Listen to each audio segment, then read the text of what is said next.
Guys देखिए UP PSC RO ARO की नई वैकेंसी 2021 की आ चुकी हैं। तो फॉर्म को अप्लाई करने से पहले आपको पता होना चाहिए कि प्रीवियस ईयर का कैसा पेपर आया था। तो आज के इस वीडियो में उत्तर प्रदेश समीक्षा अधिकारी आरओ एआरओ की प्रीलिम्स का जो पेपर हुआ था सामान्य हिंदी का, उसका हिंदी का पूरा पेपर सॉल्व करवाऊंगा विद आंसर के साथ। तो हमारे साथ बने रहिए। वीडियो को स्टार्ट करने से पहले आप लोगों से एक बात कहना चाहूँगा कि जिन दोस्तों ने चैनल को सब्सक्राइब नहीं किया तो प्लीज़ चैनल को सब्सक्राइब कर लीजिएगा और पास में जो बेल आइकन होता है उसको भी ज़रूर दबा लें। चलिए स्टार्ट करते हैं। देखिए पहला क्वेश्चन है, निम्नलिखित में से तत्सम शब्द कौन सा है। तो तत्सम शब्द क्या होते हैं, सबसे पहले एक्स्ट्रा फैक्ट बताऊंगा। तत्सम शब्द वे होते हैं जो संस्कृत से सीधे निकले होते हैं, मतलब संस्कृत के शब्द ही तत्सम शब्द होते हैं। तो चार ऑप्शन में आपका ऑप्शन डी हो जाएगा तीर्थ। तीर्थ क्या हो जाएगा आपका तत्सम शब्द। अगला है अंगीठी का तत्सम शब्द क्या होता है। तो अंगीठी का जो तत्सम होता है वो अनिष्ठिका होता है, मतलब ऑप्शन सी अनिष्ठिका। जबकि विकल्प में दिए गए अन्य तीनों शब्द जो हैं वो त्रुटिपूर्ण हैं। पहला और दूसरा और चौथा दिया, ये सभी क्या हैं, गलत हैं। अगला है निम्नलिखित में से कौन तद्भव शब्द हैं। तो गाइस देखिए, जो संस्कृत के शब्द ना हो वो आपके तद्भव होते हैं। तो इसमें से हो जाएगा ऑप्शन डी सूरज। तो गाइस देखिए व्याख्या देखते हैं। ऐसे शब्द जो संस्कृत से उत्पन्न एवं विकसित हुए हैं तद्भव कहलाते हैं। तो तत् धन भाव जिसका आशय होता है उससे उत्पन्न, मतलब उत्पन्न तो होते हैं लेकिन वो उसके समान नहीं होते हैं। ऐसे शब्दों को देखकर सहज ही अनुमान हो जाता है कि ये संस्कृत के किस शब्द से प्रपुष्टित हुए हैं। जैसे दिए गए विकल्प में सूरज शब्द को देखकर स्पष्ट हो जाता है कि सूर्य शब्द से बना है। ओके, अगला है निम्नलिखित में से कौन सा शब्द तत्सम नहीं है। तो गाइस ये हो जाएगा ऑप्शन ए आँख, लेकिन नयन दृग और नेत्र ये आपके क्या हैं, तत्सम। अगला है निम्नलिखित में तत्सम शब्द है। तो चार ऑप्शन में से कौन सा हो जाएगा, ऑप्शन सी मुख।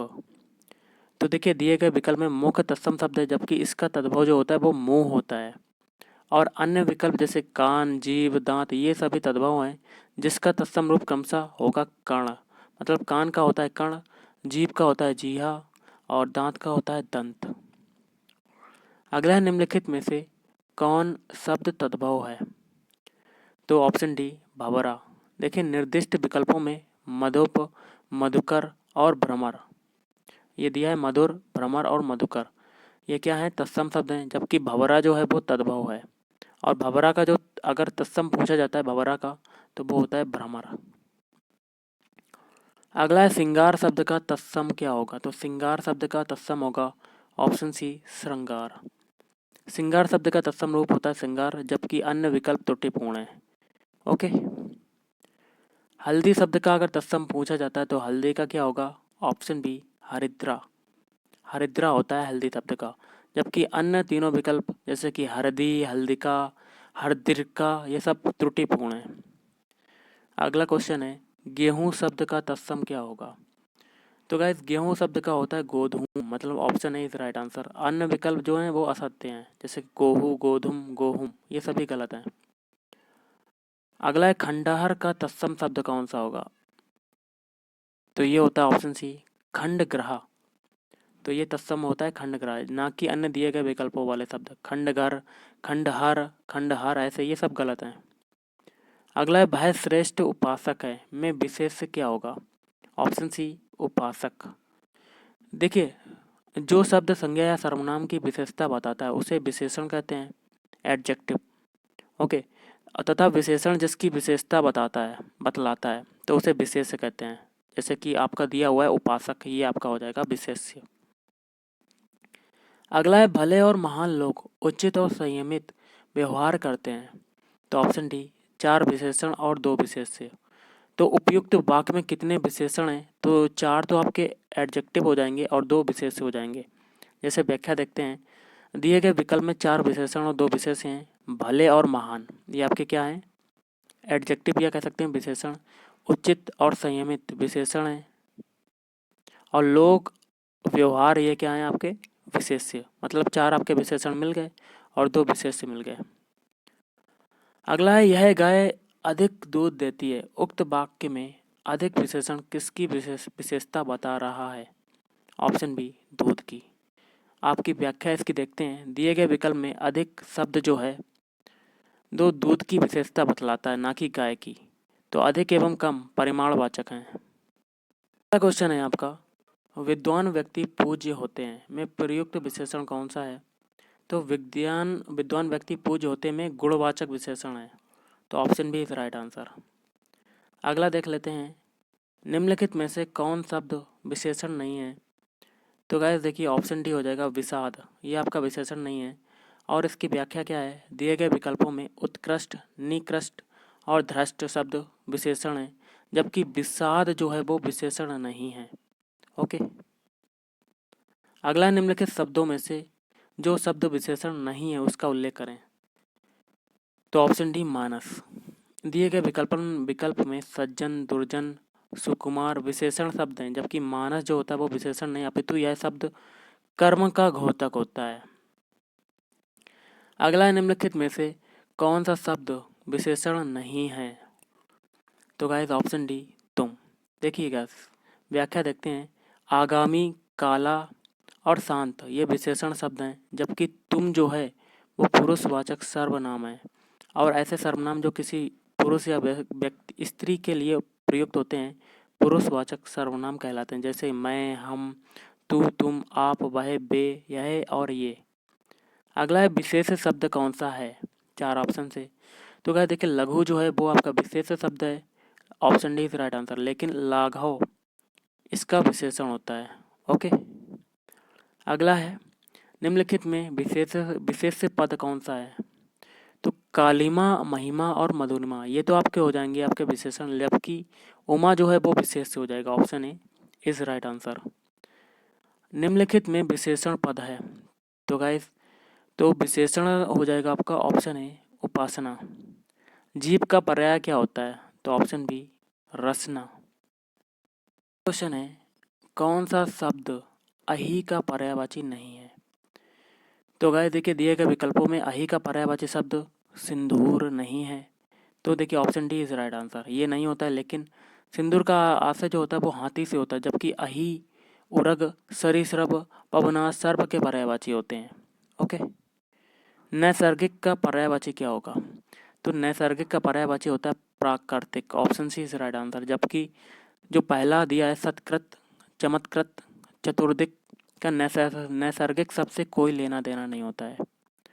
अगला है, निम्नलिखित में कौन सा शब्द हाथ का पर्यायवाची नहीं है?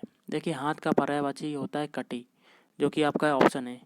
और जबकि गाइस हस्त, पाणी और कर हाथ के पर्यायवाची शब्द हैं, कटी शब्द जो है वो आपका कमर प्रदेश के लिए प्रयुक्त होता है।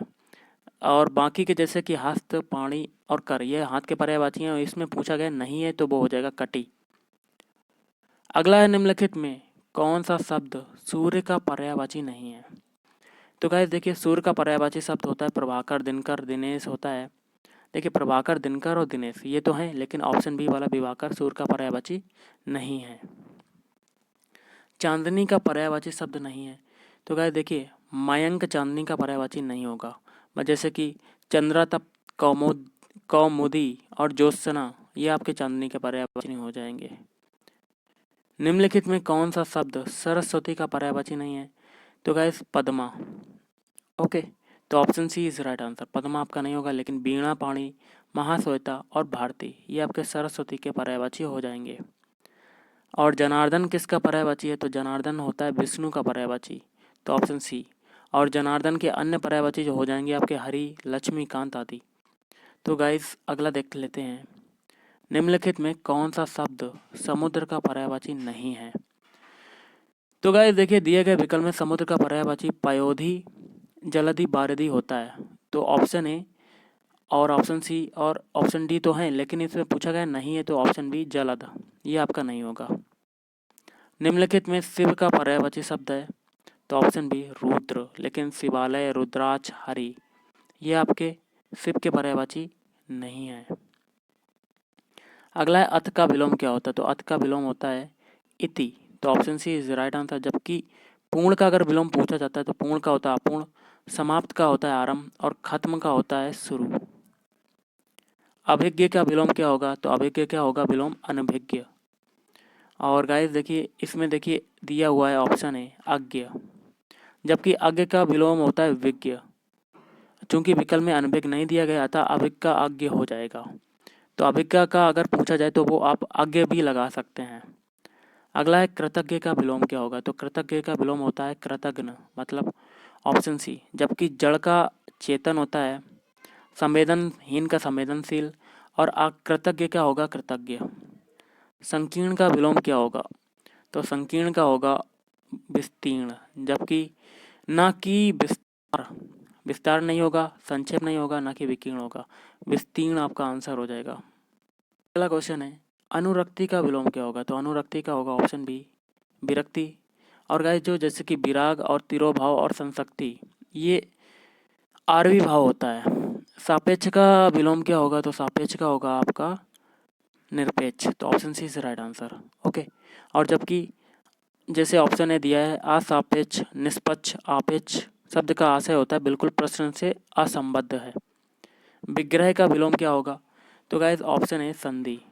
ओके, जबकि ना कि आग्रह, ग्रहण और अभिग्रह, तो ये कट हो जाएंगे ऑप्शन बी और सी और डी। निम्नलिखित में कौन सा विलोम युग्म त्रुटिपूर्ण है, तो ऑप्शन सी उन्नत का अवगत, ये गलत है। लेकिन उपेक्षा का उपेक्षा, अपेक्षा का उपेक्षा, अग्रज का अनुज, आदान प्रदान। यथार्थ का विलोम क्या होगा, तो ऑप्शन बी आदर्श। जब वहीं कृत्रिम का होता है आपका प्राकृत, अनुचित का होता है उचित, उचित का होता है अनुचित। अगला है साधु का विलोम शब्द है, तो साधु का होगा ऑप्शन डी असाधु, और ना कि साध्वी, सन्यासिनी, साधुनी, ये सब गलत हो जाएंगे। साधु का होता है साधु। किस शब्द की वर्तनी अशुद्ध है, तो गाइज आपका हो जाएगा ऑप्शन डी भुक्कड़, ये आपका अशुद्ध है। लेकिन लंगड़, भुकक, भुजक्कड़ और कोंकड़ ये सभी सही हैं। किस शब्द की वर्तनी अशुद्ध है आपको फिर से बताना है, तो ऑप्शन बी छिंद्रावेशी, ये गलत हो जाएगा। बाकी जैसे कि निरनुनासिक, गत्यर्थ, अंत चेतना, ये आपके सही हो जाएंगे।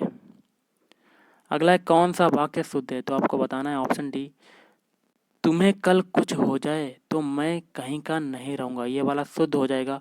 बाकी के जो आप पढ़ सकते हैं ये गलत हो जाएंगे। अगला है कौन सा वाक्य शुद्ध है, तो ऑप्शन डी उस समय चरखा चलाना भी एक अनुशासन था, ये सही हो जाएंगे। बाकी के जो तीन है वो आपके गलत हो जाएंगे, आप पढ़ सकते हैं। अगला है निम्नलिखित में शुद्ध वर्तनी वाला शब्द है, तो गैस ये हो जाएगा आपका ऑप्शन ए कवित्री। कवित्री को ऐसे लिखते ना कि ऐसे। अगला है क्वेश्चन निम्नलिखित में शुद्ध वर्तनी वाला शब्द है, तो ऑप्शन है सुसुसरा, ये आपका हो जाएगा। शुद्ध वर्तनी वाला फिर से शब्द देखना है तो ईर्ष्या को ऐसे लिखते ना कि ऐसे, तो ये कट और ये भी कट। अगला क्वेश्चन है निम्नलिखित में से अशुद्ध वर्तनी वाला शब्द बताइए, तो गलत वाला बताना है। ऑप्शन सी उज्ज्वल को ऐसे नहीं लिखते हैं, उल्लंघन को लिखते हैं ऐसे, मनोरथ को और बत्सल को ऐसे लिखते हैं। अगला है शुद्ध शब्द रूप कौन सा है, तो ऑप्शन डी दुर्नी बार आपका सही हो जाएगा, लेकिन ऐसे नहीं लिखते हैं। ऑप्शन है ए बी सी, ये सब गलत हो जाएंगे। अगला है ऊँटों का खालिस्तान जा रहा है, वाक्य में रिक्त स्थान की पूर्ति उपयुक्त शब्द से कीजिए, तो ऑप्शन सी काफिला। खाद्य सामग्री जो यात्रा के समय रास्ते में उपभोग के लिए दी जाती है, तो ऑप्शन सी हो जाएगा पाथे। खाद्य सामग्री जो यात्रा के समय रास्ते में उपभोग के लिए दी जाती है उसे पाथे कहते हैं। आधी रात का समय क्या कहलाएगा, देखिए आधी रात के समय के लिए प्रयुक्त शब्द होता है निशीथ, तो option D is right answer. और ना कि सरवरी, विभावरी, निशा, ये तीन जो ऑप्शन है ये गलत हो जाएंगे आपके। अगला जिसके पास कुछ ना हो उसके लिए उपयुक्त शब्द कौन सा होगा, तो ऑप्शन बी अकिंचन। अगला जिसे बुलाया ना गया हो, वाक्य के लिए प्रयुक्त होने वाला शब्द कौन सा होगा, ऑप्शन सी अनाहूत। ओके, मोक्ष की इच्छा रखने वाला वाक्यांश के लिए प्रयुक्त शब्द कौन सा होगा, ऑप्शन सी मुमुक्षु। रंगमंच के पर्दे के पीछे का स्थान क्या कहलाता है, ऑप्शन बी नेपथ्य कहलाता है। हवन में जलाने वाली लकड़ी के लिए शुद्ध शब्द कौन सा होगा, देखिए हवन में जलाने वाली लकड़ी के लिए शुद्ध शब्द जो है वो समिधा होता है, option D is right answer. ना कि हवन सामग्री, वन काष्ठ और शुद्ध शुष्क काष्ठ, ये गलत है। अगला है दिशाही जिसका वस्त्र हो उसे क्या कहा जाता है? दिशाही जिसका वस्त्र हो उसे दिगंबर कहा जाता है। जिसका जन्म कन्या के गर्भ से हुआ हो तो उसे कहेंगे ऑप्शन बी कानीन। और आज का लास्ट है, पेट की अग्नि के लिए शुद्ध शब्द है तो ऑप्शन सी जठराग्नि, और ऑप्शन ए बी और डी गलत हो जाएंगे। तो गाइस आज के इस वीडियो में इतना ही। अगर आपको वीडियो पसंद है वीडियो को लाइक करें, शेयर करें और चैनल को भी सब्सक्राइब करें। Thank you.